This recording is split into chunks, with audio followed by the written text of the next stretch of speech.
Nós estudamos, nós fomos até o 14, Enio. Falamos rapidamente do 15, né? O 5,14? Sim. Isso. 5,14. Ok. Terminamos o 14, né? Foi, terminamos o 14.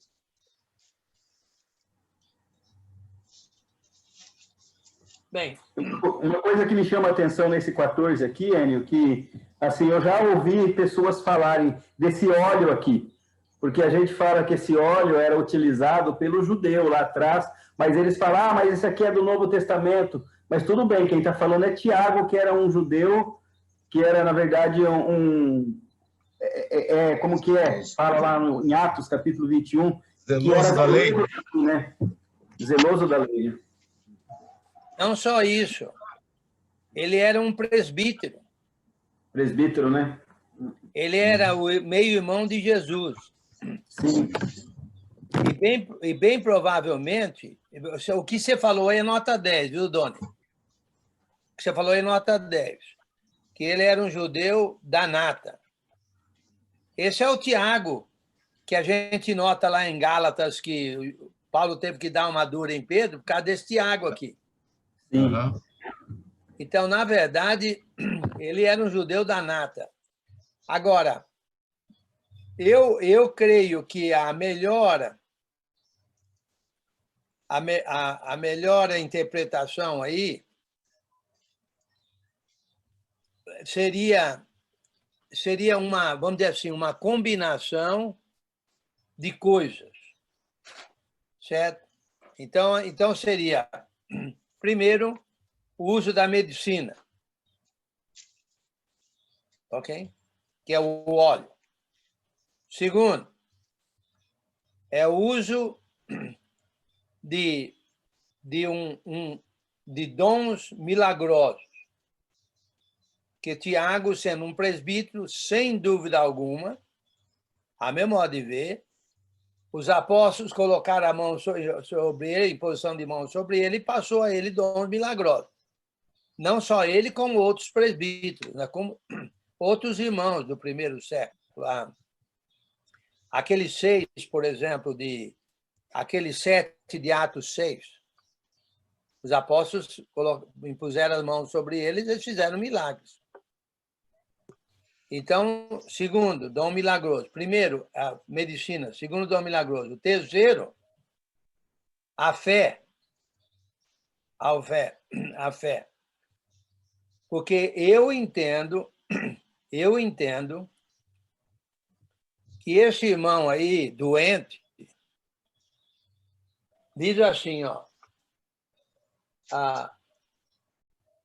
e se houver cometido pecados, se houver, não quer dizer que tinha cometido os pecados, se ele é um perdoado. Por quê? Porque ele confessaria o pecado, porque ele ia, vamos dizer assim, ser beneficiado fisicamente, certo? Chamou os presbíteros da igreja, certo? É como se fosse assim, se é que ele cometeu pecado, ele confessaria. Não que o pecado tivesse causado a doença dele necessariamente. Entendeu? A meu modo de ver. Não necessariamente, porque você está doente, ok? Você chama os presbíteros para fazer oração,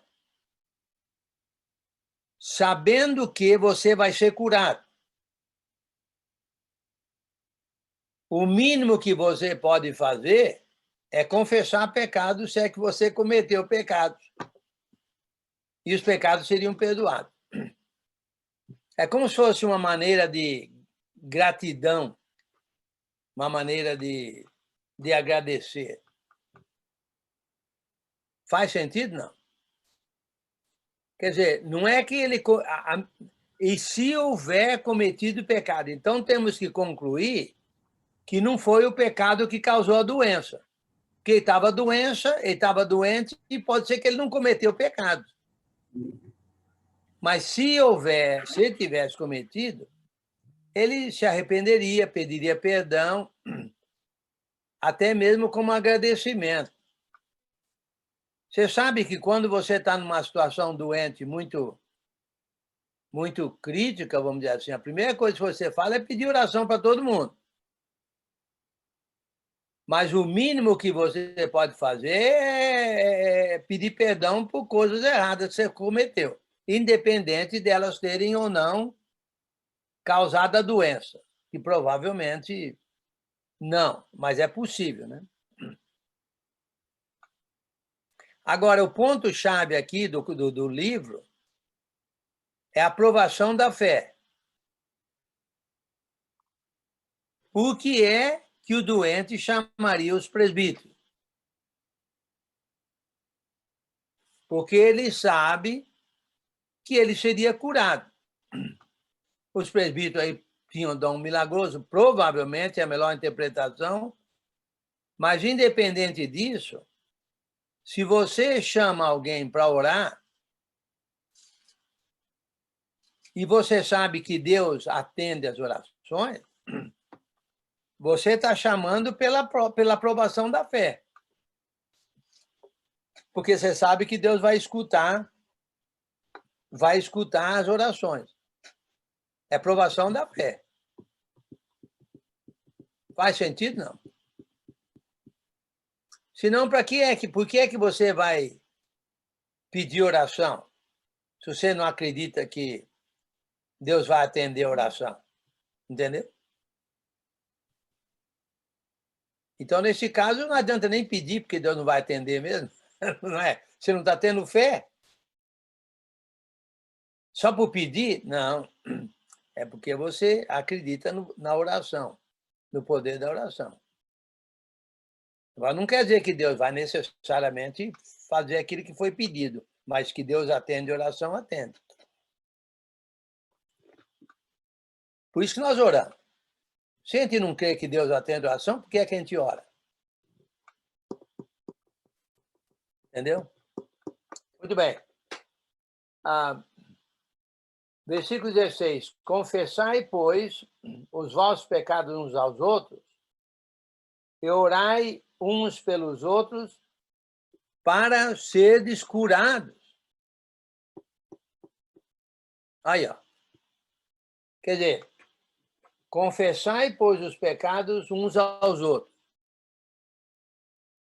e orai uns pelos outros, tendo a ver com o pecado. Certo? Para que você seja curado.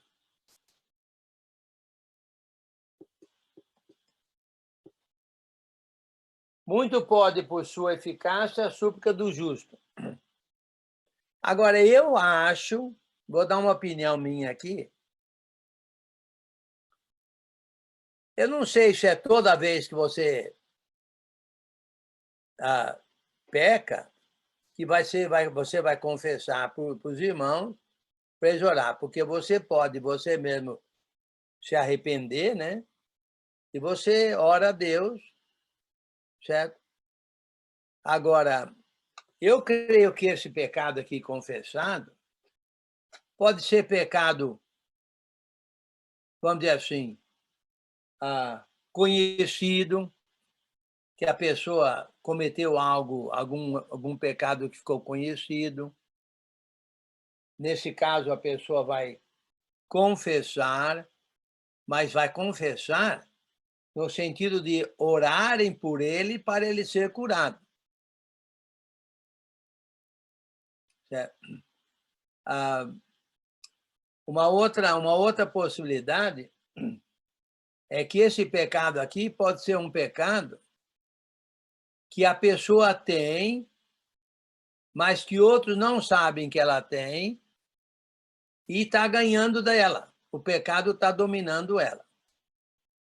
Porque você sabe que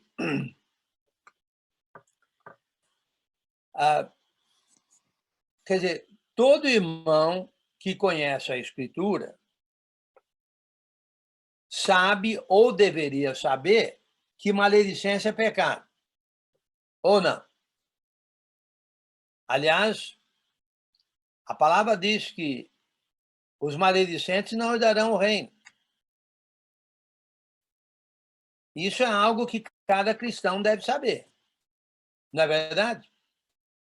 Mas tem gente que a maledicência dominou ela. Ela não consegue deixar de falar mal dos outros. Ela tem uma língua, vamos dizer assim, perigosa, né? Uma língua que vai falar mal mesmo. Agora, se essa irmã ou esse irmão entender que ele não devia ser maledicente e ele devia confessar esse pecado a outros irmãos para ele ser curado desse pecado.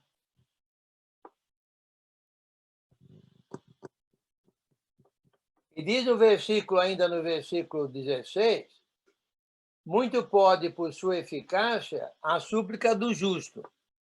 Eu até acho que você não vai ficar aí confessando para todo mundo. Eu acho que você vai confessar para o justo.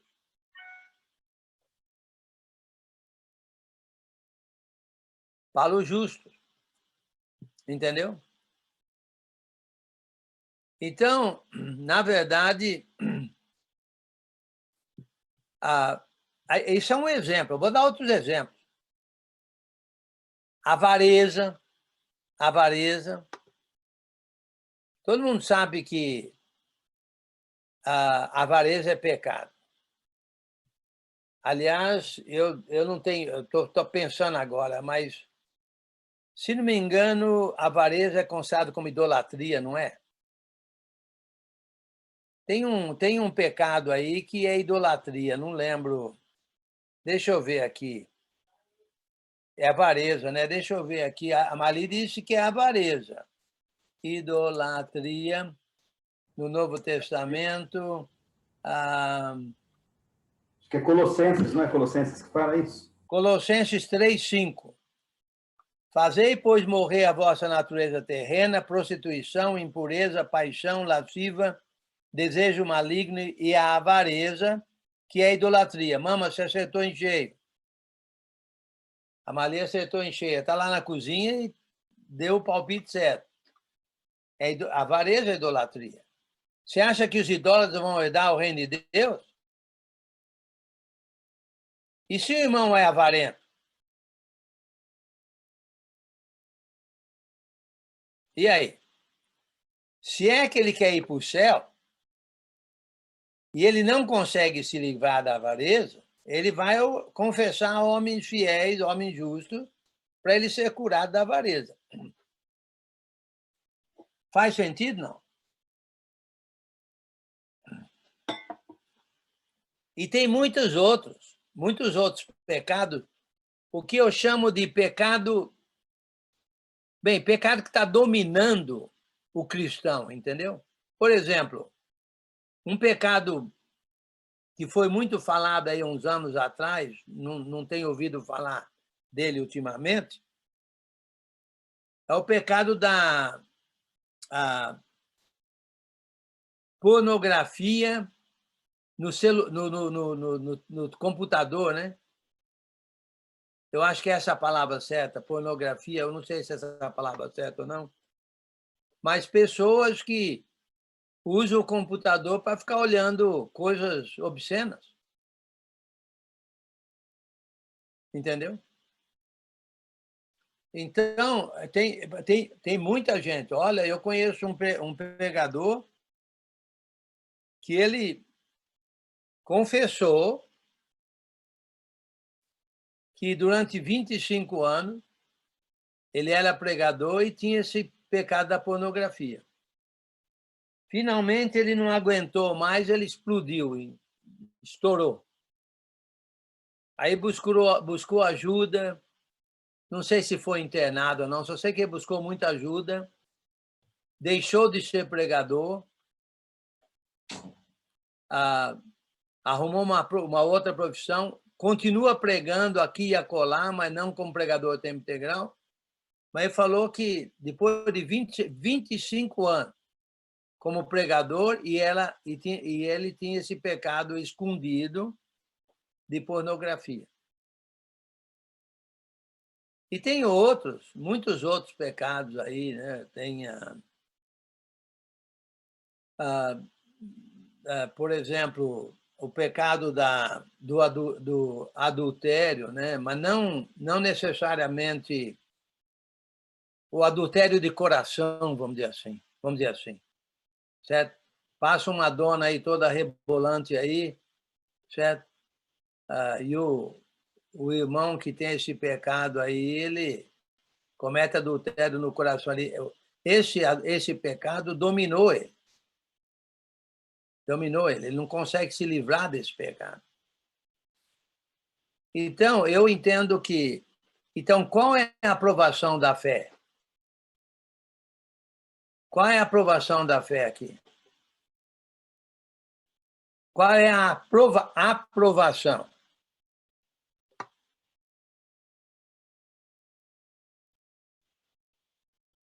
A aprovação aqui é ser perdoado. Ser curado, né? Ser curado. Ser curado. Que é a mesma coisa, mas a palavra ali é curado. Ser curado. Não. Oração é poderosa, viu? A Mali ora constantemente, né? Eu também, mas eu creio que a Mali ora muito mais que eu.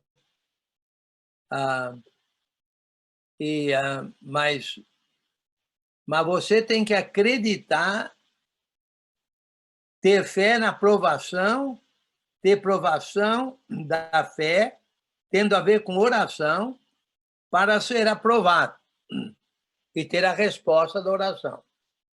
A resposta é aprovação. Aprovação. Faz sentido, não? E muitos outros pecados, né? Não dá para... ódio. Você sabe que aquele que odeia o irmão é um assassino, né?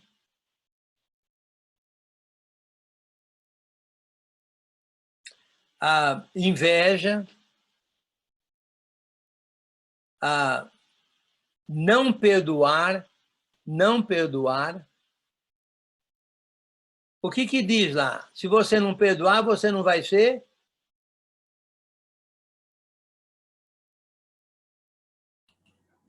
Perdoado. Por quem? Por quem? Por Deus. Se você não é perdoado por Deus, para onde é que você vai? Inferno. Não é para o céu, né? Não é para o céu. A Mali falou que vai para um lugar bem quente e não é no Nordeste, não. Então, mama, Cubati faz frio. Graças a Deus. Mas me diga uma coisa, por que Cubati não faz parte do ciclo de frio do Nordeste? Porque é quente. Não faz muito frio, né? Não, aqui tem uma cidade, Enio, chamada Areia, perto de Campina Grande. Chamado o quê? Lá tem até festival de frio. Festival de Areia. Mas não faz parte Lá tem o circuito do frio, é muito bonita a cidade. Mas não faz parte do circuito do frio, não, porque o circuito do frio é Garanhuns, aquela lá perto de Serra Talhada que chama... Não é Refluxo, Triunfo. Triunfo. Mas lá é Pernambuco. Eu acho que é Itaquaritinga do Norte. Tem mais uma outra ali, não é Vatapá, como é que chama? Gravatá, e tem mais uma outra. Será que é Princesa Isabel? Mas aí é tudo... Não, Princesa Isabel é pior do que Patos para mim. Tem mais uma aí que eu não lembro qual que é. Mas não é essas que você mencionou, não. Não é areia, não. Não, essas que você falou são todas pernambucanas. Aqui é paraibana. Ah, aquela lá são Circuito do Frio de Pernambuco, é isso? Eu não sei se é considerado só de Pernambuco, né? Mas todas essas que você citou é de lá. E a outra também eu acho que é. Bem, vamos em frente. Então, essa Vamos. pessoa qual que eu falei? Ódio? É. Inveja, perdoa. ódio. Pessoa que não perdoa. Hã? Você estava falando de uma pessoa que não perdoa, que também não é perdoada. Isso. Aquele que não perdoa. Imagine só um irmão não conseguir perdoar. Ele não está no contexto de perdão. Porque o contexto de perdão, Deus perdoa ele. Ele precisa também perdoar. Então, na verdade, o ponto é o seguinte: eu entendo que se tem um pecado que domina o cristão, ele deve confessar, sem dúvida alguma, esse pecado a homens, que nesse caso aqui diz muito pode por sua eficácia a súplica do justo, a homens justos, para que eles possam também orar para que esse irmão seja curado, ou essa irmã seja curado desse pecado aí que está dominando a pessoa. Então, qual é a provação dessa fé? Provação.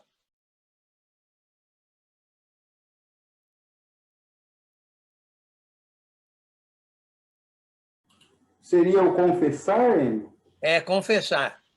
Confessar. E qual é a aprovação? Ser curado. Ser curado. Ser curado.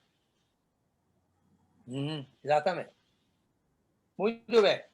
Aí, Tiago dá um exemplo, ilustra esse processo aí de poder do justo, de poder da oração, mencionando o caso de Elias. Versículo 17. Elias era homem semelhante a nós, sujeito aos mesmos sentimentos, e orou com instância. Eu entendo que instância quer dizer sempre, né? Sem cessar. Perseverança. Como Jesus falou, né? O juiz, lembra a parábola do juiz Inico? A viúva sempre pedindo, ok. Com instância, para que não chovesse sobre a terra, e por 3 anos e 3 meses não choveu. Certo? E orou de novo, e o céu deu chuva, e a terra fez germinar seus frutos. Então, olha aí o poder da oração, olha aí a aprovação da fé, olha aí a aprovação. Choveu, depois não choveu, depois choveu, devido à oração de Elias, que era um homem semelhante a nós. Diz aí.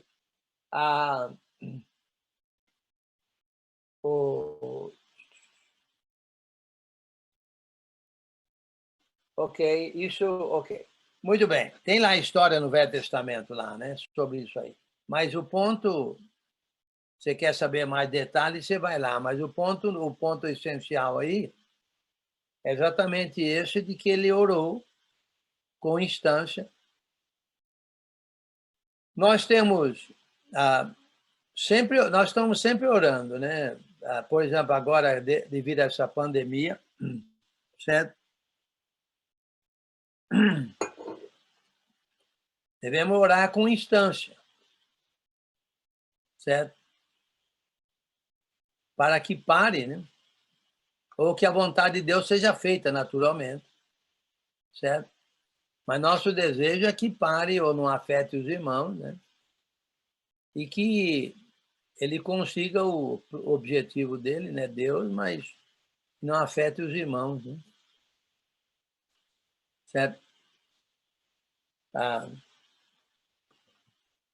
alguma pergunta sobre isso?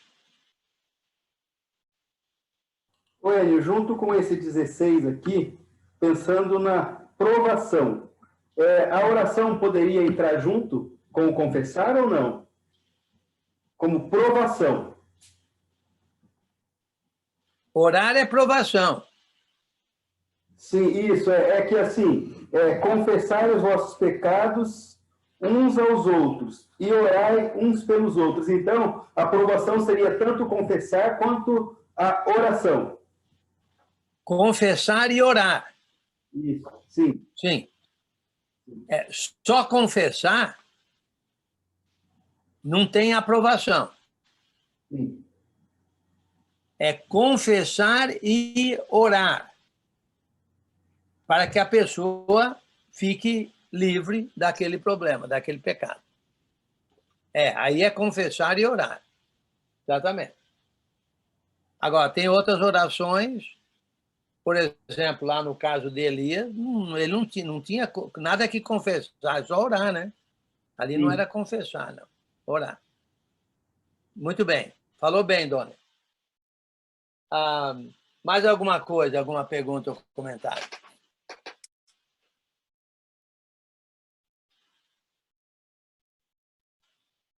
No versículo 19. Meus irmãos, se alguém entre vós se desviar da verdade e alguém o converter, sabei que aquele que converte o pecador do seu caminho errado salvará da morte a alma dele e cobrirá a multidão de pecados. Olha só. Aí está dizendo o seguinte: se alguém se desviar da verdade e alguém o converter, é claro que para a pessoa ser convertida, quer dizer que alguém converteu. Quer dizer que alguém foi atrás, que alguém foi lá explicar, alguém foi lá orou, alguém, entendeu? Foi feita uma provação. Uma provação. E o fato da pessoa ter se convertido, aí já é uma aprovação. Certo? Agora, e se alguém se desviar da verdade e você for atrás dele e ele não se converte? Houve provação? Como você fala, sim e não. Não, provação. Sim, provação sim. Qual é? Ir atrás dele. Exatamente. Ir atrás dele. Ir atrás dele. Sim. Agora, houve aprovação. Eu falei sim e não porque daquele que foi atrás houve, mas daquele que não ouviu, não houve. Ok, mas aí nós estamos falando de aprovação. Eu tinha perguntado primeiro sobre provação. Uhum. É que o outro, ele pode ser provado no ouvir. Ele não quis dar ouvido. Então, será que ele não era provado dessa forma? O pecador, por exemplo. Não. Eu não sei se ele quis ouvir ou não. Aí não fala. A aprovação é exatamente daquele que foi atrás. Com certeza. Agora, se o outro quis ouvir ou não quis ouvir, não fala. É claro que se ele se converteu, ele quis ouvir. Então, aí houve, naturalmente, provação por parte dele, provação por parte do outro, e houve aprovação por parte dos dois. Um foi convertido e houve mais aprovação aí. Houve a salvação da morte, salvação da morte, a alma salva da morte do pecador, né, convertido. E cobrirá a multidão de pecados. Agora, multidão de pecados aí, eu creio que seria daquele que foi convertido, né?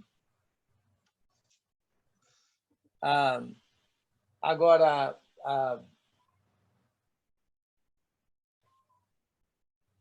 eu creio que salvará da morte a alma do convertido, né? Convertido. Do convertido.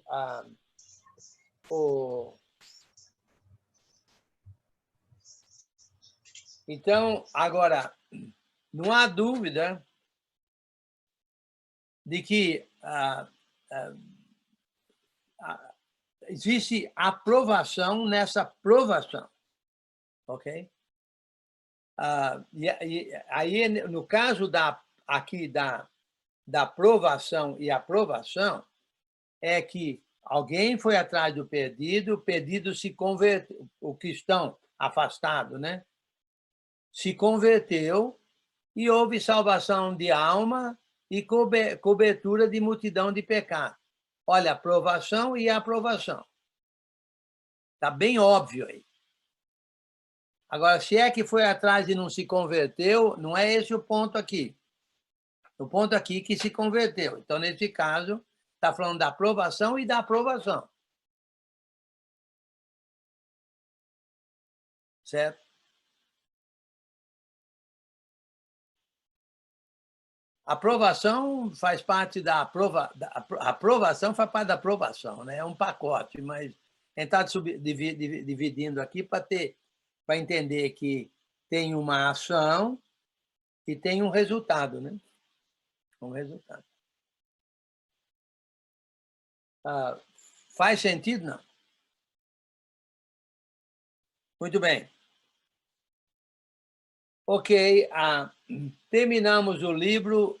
Agora, o que devemos fazer? Devemos, talvez, conversar ainda mais sobre o livro, deixar para começar outro na outra semana, ou vamos começar outro? O que vocês acham aí? Da minha parte, podia começar o outro na semana seguinte. E, inclusive, eu dei uma sugestão da gente estudar Efésios. E, assim, nem todos responderam, mas os que responderam concordaram. Eu até falei que podia ser outro livro, mas concordaram com Efésios. É um excelente livro, né? Nós já estudamos Colossenses? Nesse período aqui, não. Não estudamos. Mas também é um outro livro muito bom, né?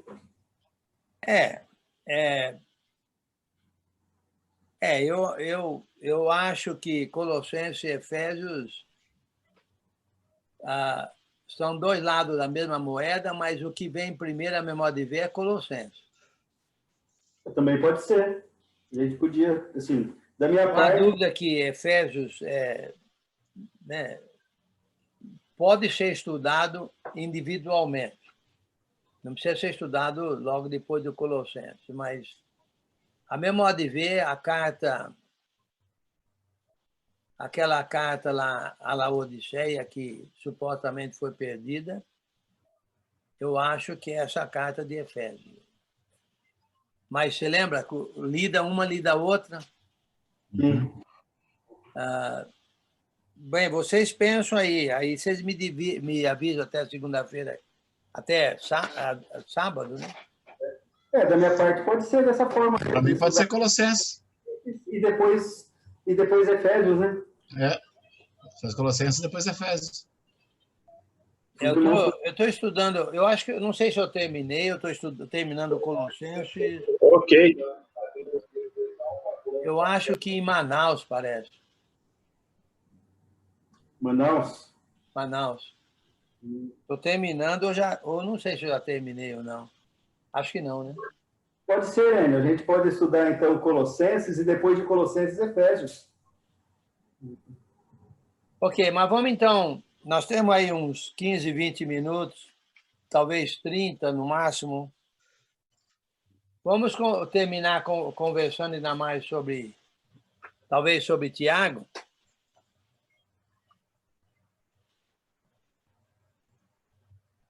novamente, né? Esse Tiago, todo mundo concorda, que eu saiba, é o Tiago, meio-irmão de Jesus, né? Que não era apóstolo,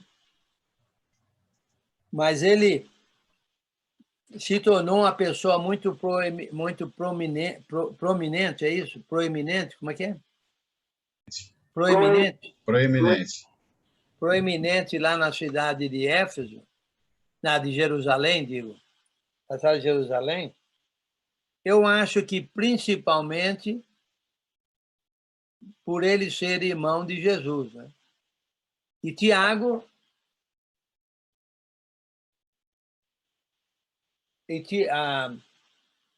e Judas, que é irmão de Tiago, também, note que escreveu o livro de Judas, também foi uma pessoa, posso dizer que escreveu o livro, uma pessoa proeminente, escreveu o livro de Judas, por ser também, a meu modo de ver, meio irmão de Jesus, né? Porque eles acabaram se convertendo, vamos dizer assim, né? E uma vez que se convenceu da grandeza de Jesus, principalmente após a ressurreição de Jesus, não há como não se dedicar, né, totalmente aos ensinos de Cristo, né, ao trabalho de Cristo, né, porque eles realmente se convenceram que Jesus era mesmo o Messias, né? Então, mas esse Tiago aí era proeminente. Você vê aquela decisão tomada lá em Atos 15, em Jerusalém, quem é que bateu o martelo lá? Foi Tiago, né? Tiago que bateu o martelo. E acataram o que Tiago falou. Interessante que Pedro também deu seu parecer, né? Paulo e Barnabé também, mas parece quem bateu o martelo, né? Parece que foi Tiago. Mas, nos casos, ele estava lá, foi a peça fundamental na decisão e nas cartas enviadas, né, aos irmãos gentios. Muito bem. Mais alguma coisa?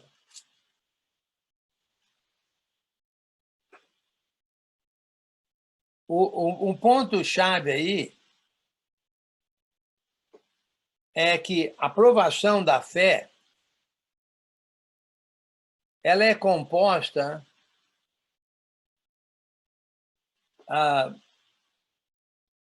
vamos dizer assim, em Tiago, é assim, ó, fé sem obras é morta. Ok? Quer dizer que não tem resultado. Fé com obras é viva. Quer dizer que tem resultado. Ok? Agora, isso aí, de acordo com Tiago, mas nós sabemos de outros lugares, por exemplo, que Paulo mesmo falou, agora permanece fé, esperança e amor, o maior desse é o amor. O amor é vamos dizer, qual seria a palavra certa? Seria o combustível, não, né? Olha, o combustível eu acho que é o conhecimento.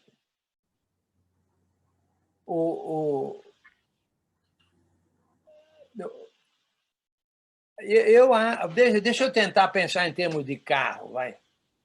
Vamos ver se eu consigo.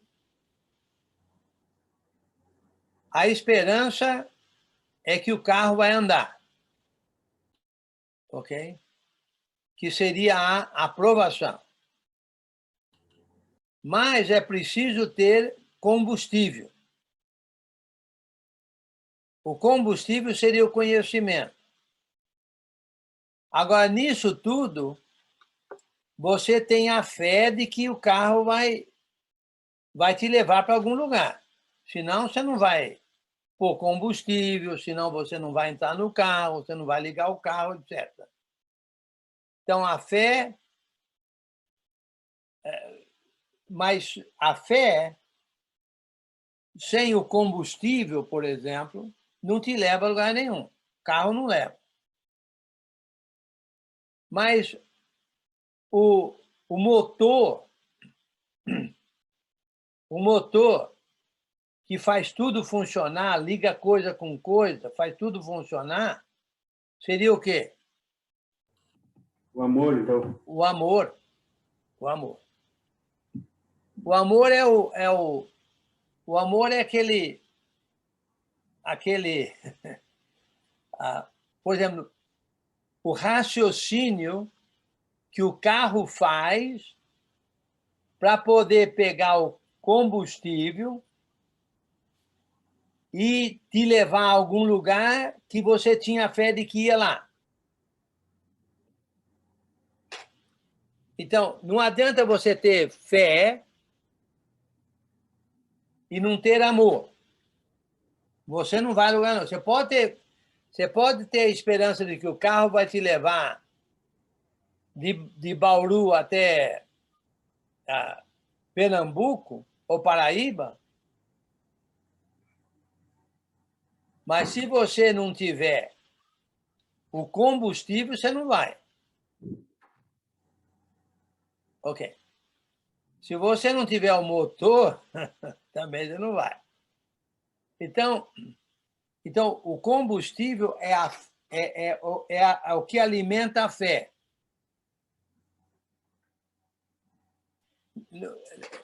Mas, na verdade, o motor funciona na gasolina, com a gasolina. Sem gasolina, ele não funciona. Então, o amor é o que pega o conhecimento no qual você teve fé e você vai agir, trabalhar naquele combustível que é o conhecimento, por causa da fé, e você vai chegar onde você quer chegar, naquela fé.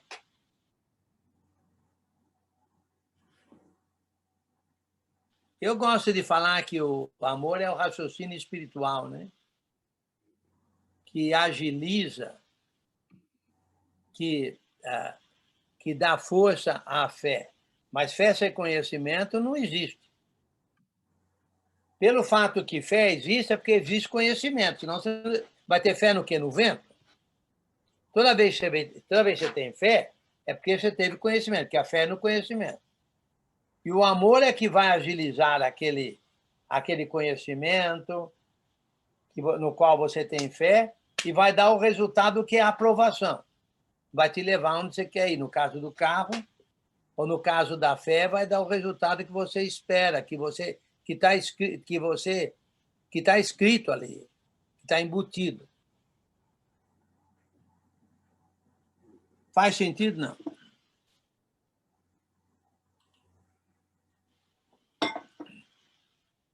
Então, fé sem obras é morta. Não adianta você, como falei, não adianta você crer que o carro vai te levar em algum lugar se você não pegar combustível, não colocar no carro, não ligar o carro. E tem mais. Eu não entendo nada de mecânica. Tem um aí que sabe, que é o Zé. É preciso que o motor funcione. Senão você pode pôr quanta gasolina você quiser que não vai a lugar nenhum. Não é verdade, Zé? Não vai a lugar nenhum. Se o motor não estiver funcionando, você pode jogar gasolina lá o quanto você quiser e ter fé que vai te levar lá para o Japão. Para a China não, para o Japão. E você não vai a lugar nenhum. Porque o motor não funciona. Mas então, todo essa obra, por causa da fé, certo? Vai te dar aprovação.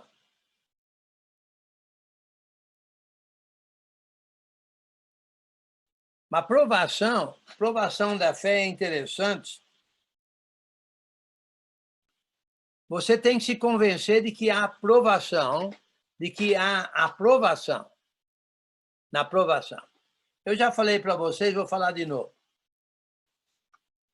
Uma vez eu fui não sei se alguém já foi, no tal de Bonito. Quem já foi lá no Bonito? Ninguém aí. Bonito, você sabe, é lá no Mato Grosso do Norte, Mato Grosso, né? Não é Mato Grosso do Sul, acho que é Mato Grosso, né? Ou Mato Grosso do Sul, um dos dois. Hã? O Mirinho passou 3 dias lá agora, por coincidência, você falando. Quem passou? A família de Amélia, foram todos lá para Bonito, lá no Ok. Mato Grosso. Lá em Bonito, tem um poço. Um poço. Eu não sei quantos metros ele tem de altura. Deve ter talvez uns... 15. deixa eu chutar aí, vai. 3 metros de altura. E deve ter aí talvez... É um poço, né? É um diâmetro de talvez...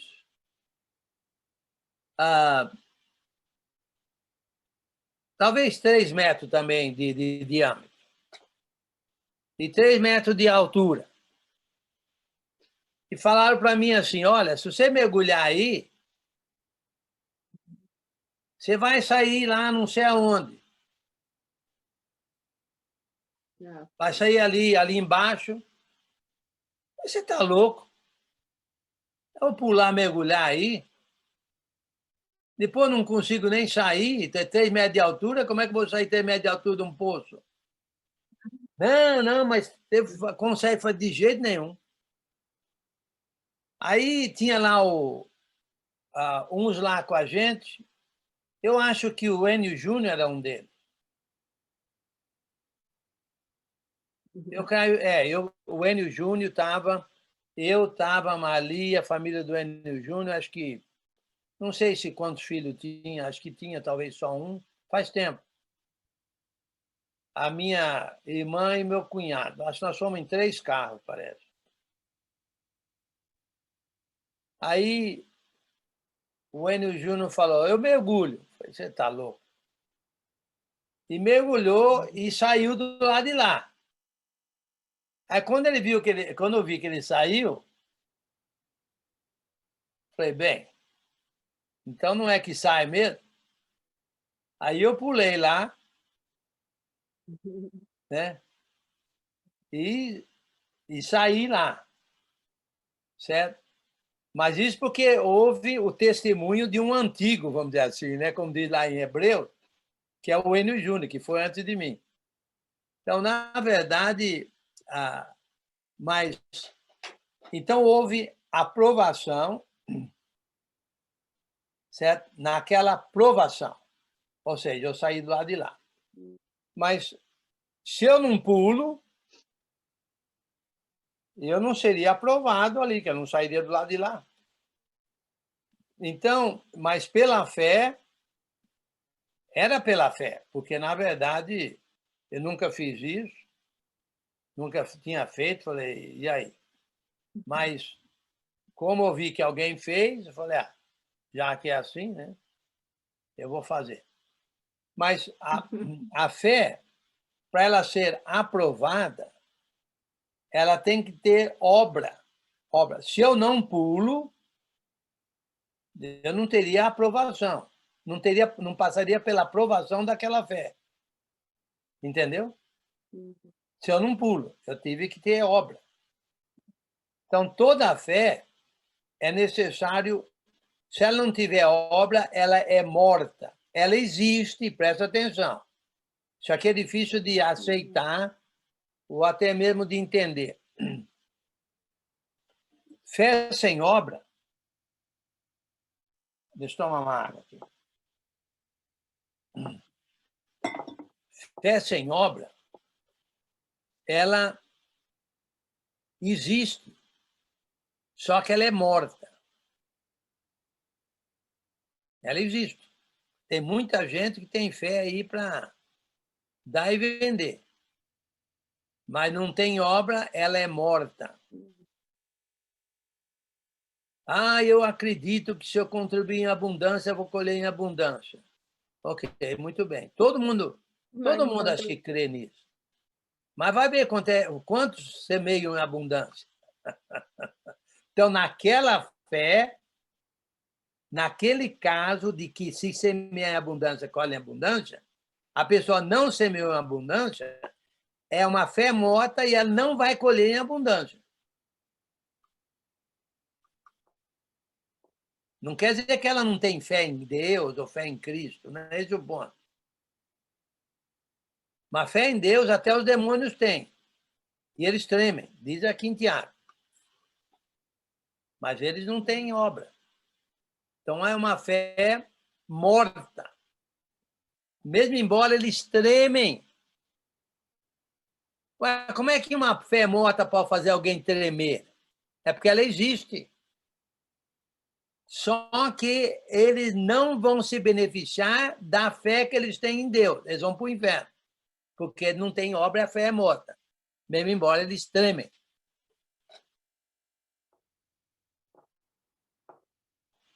Será que está fazendo sentido? Não.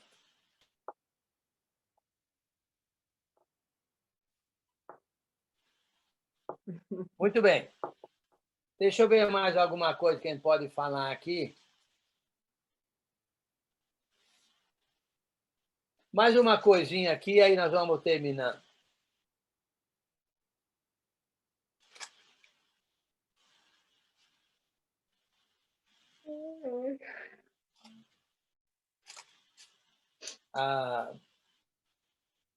A tentação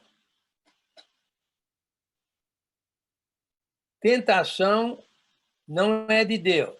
Ok, isso é óbvio, né? Vamos dizer assim. Por quê? Porque a tentação, ela não tem a ver com a fé. Não sei se faz sentido ou não. A fé é naquilo que Deus fala, naquilo que Jesus fala. A tentação é querer além daquilo que Deus fala, que está embutido naquela fé.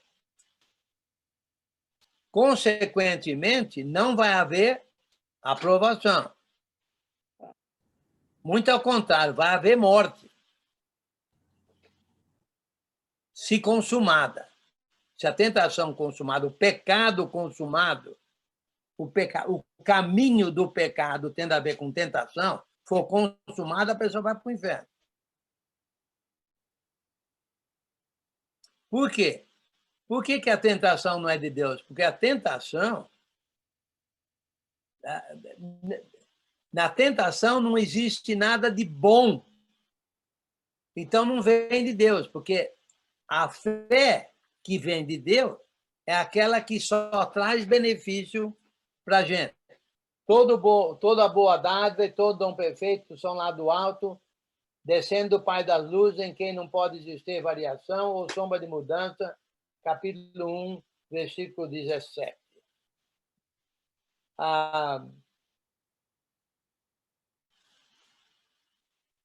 Ok. Faz sentido, não? Tentação, traz desaprovação. Ou seja, só traz coisa ruim, porque não é de Deus. Ok? E a tentação é querer mais daquilo que Deus está falando, está prometendo ali na fé. Ok? Muito bem. Deixa eu falar mais uma coisinha aqui, vamos terminar. Capítulo 2, quando fala da acepção de pessoas, e fala ali no versículo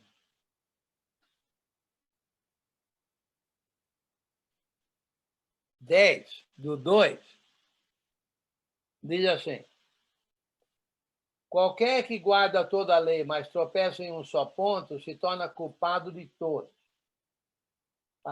Versículo 12. Falar de tal maneira proceder, como aqueles que andam ser julgados pela lei da liberdade, que só pode ser liberdade do pecado. Ok?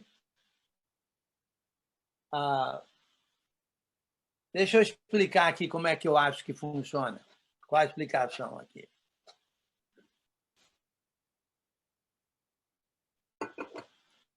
O contexto imediato ali é o de acepção de pessoas, né? Não fazer acepção de pessoas. Capítulo 2. Entrar um rico e um pobre na sinagoga, né? Certo? Em dar preferência para o rico e despreza o pobre. Ok? Muito bem. Agora, quem faz isso está, vamos dizer assim, pecando. Ok? Porque a fé é não fazer acepção de pessoas. Ok? Muito bem. Agora, se eu fizer acepção de pessoa, certo? Eu estou fora do contexto da aprovação da fé. Eu me tornei infrator da lei da aprovação da fé. Porque eu estou pecando em um ponto.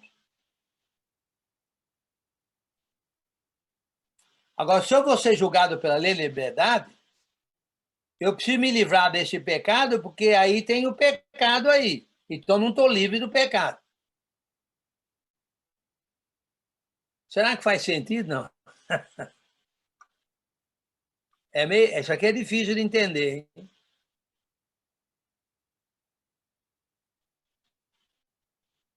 Por exemplo, na lei de Moisés, se você infringir um ponto da lei, você se tornou culpado de toda a lei. Certo? Está escrito aí, capítulo 2. É claro, é por isso que precisa vir um Salvador, que é Cristo, para poder salvar o pecador, porque pela lei de Moisés, infringir um ponto já é pecador. Ok. Na lei da liberdade, é a mesma coisa. Não é se você peca uma vez. Não, porque você pede perdão, né? Vamos dizer assim. É a atitude pecadora. Eu vou dar preferência a ricos e vou deixar o pobre de fora. Eu vou fazer acepção de pessoas. Vou só atrás dos bonitões, das bonitonas, deixar os feiões e as feiosas para segundo plano. Vou atrás dos que têm dinheiro, dos que não têm, vou deixar para segundo plano. Eu estou fazendo acepção de pessoa. Eu estou na infração da lei tendo a ver com a aprovação da fé. Porque na aprovação da fé, eu não devo fazer acepção de pessoa.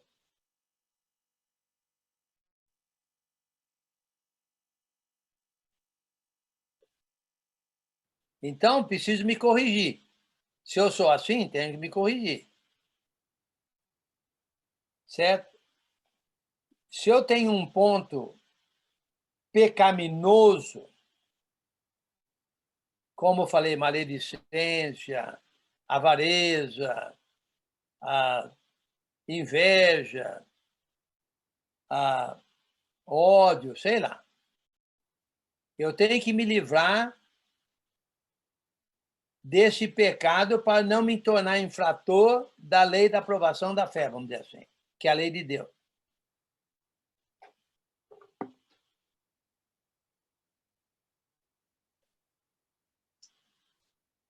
Será que faz sentido? Não?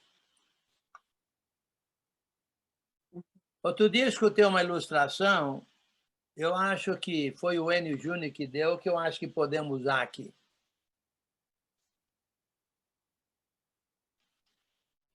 Você tem um caldeirão de sopa, certo? De 20 litros, vai, de sopa. E cai lá só um rato morto. Só um. O que aconteceu? Estragou toda a sopa. Estragou toda a sopa. Não, tira o sapo morto aí. Não, já tirou o sapo morto. É, né? Vai nessa. Então, na verdade, estragou toda a sopa. Não precisa ser um sapo. Uma gota de veneno. Uma gota.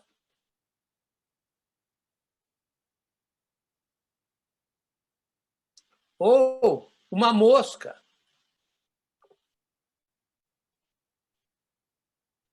Entendeu? Caiu na sopa.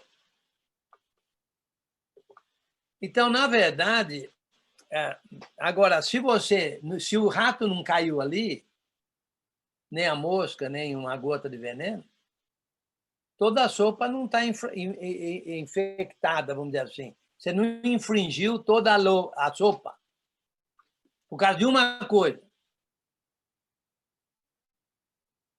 Então, se um cristão tem um pecado, aí tem uma... Não, ele tem que pensar e se livrar daquele pecado para ele há de ser julgado pela lei da liberdade, de pecado. Você tem pecado, aí não está sendo julgado pela lei da liberdade, não, porque tem pecado. Certo? Ele vai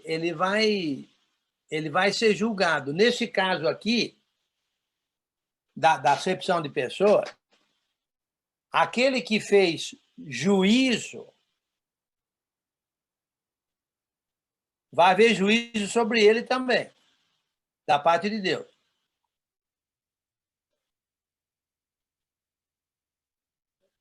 Faz sentido? Não.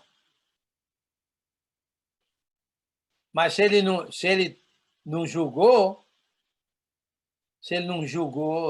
assim, fez juízo, vou dar preferência para o rico e deixar o pobre de fora, ele não vai ser julgado, não vai ter juízo sobre ele.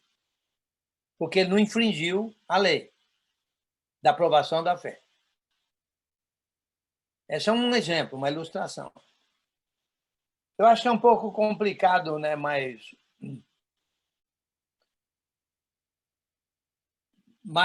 novamente,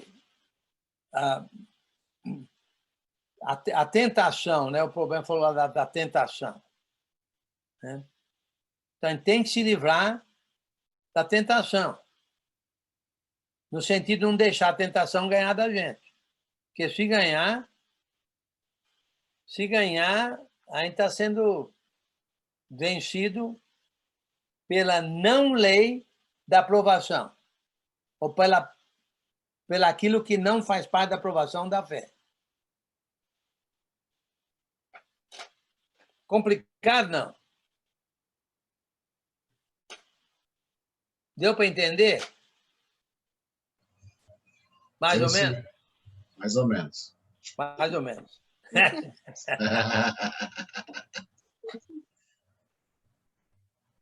O Zé é sabidinho, viu? Você falar, entendi. Eu falei, então explica aí, Zé. Não, mas não entendi porque o professor é ruim, não. É que o aluno é que é mais ou menos mesmo. Mas, pô, a gente explica, ninguém entendeu, pô. Que barbaridade. Não, mas é um ponto difícil, viu? É um ponto É difícil. um ponto difícil de entender. Mas é muito simples, entre aspas, no sentido que a gente deve se livrar de todo pecado, né? Todo erro. Vamos passar pelas provações da fé, para que a gente possa ser perfeito e íntegro e nada deficiente.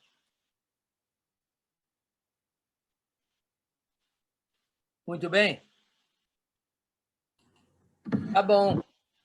Então vamos terminando aí.